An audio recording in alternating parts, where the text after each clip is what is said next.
अभी शिवलिंग मेन बनी है। वो मेन बनी है ना। हाँ।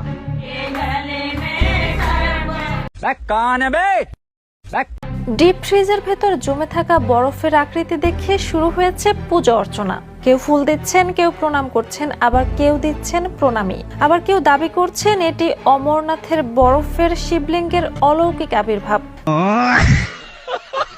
ঘটনাটি সামাজিক যোগাযোগ মাধ্যমে ছড়িয়ে পড়ার পর ব্যাপক আলোচনা শুরু হয়েছে।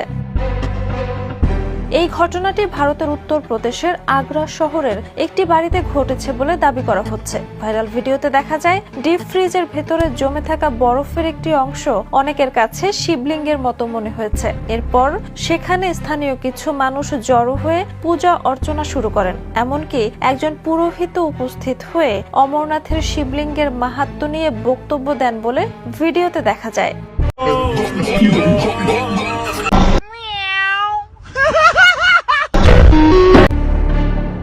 তবে বিজ্ঞান বলছে ডিপ ফ্রিজে বরফ জমার সময় তাপমাত্রা, আর্দ্রতা, বাতাসের প্রবাহ এবং পানির জমাট বাঁধার ধরন অনুযায়ী নানা ধরনের আকৃতি তৈরি হওয়া সম্পূর্ণ স্বাভাবিক ঘটনা।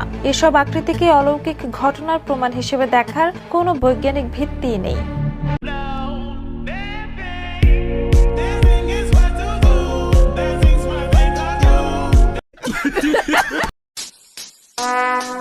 Would like to take notes while I take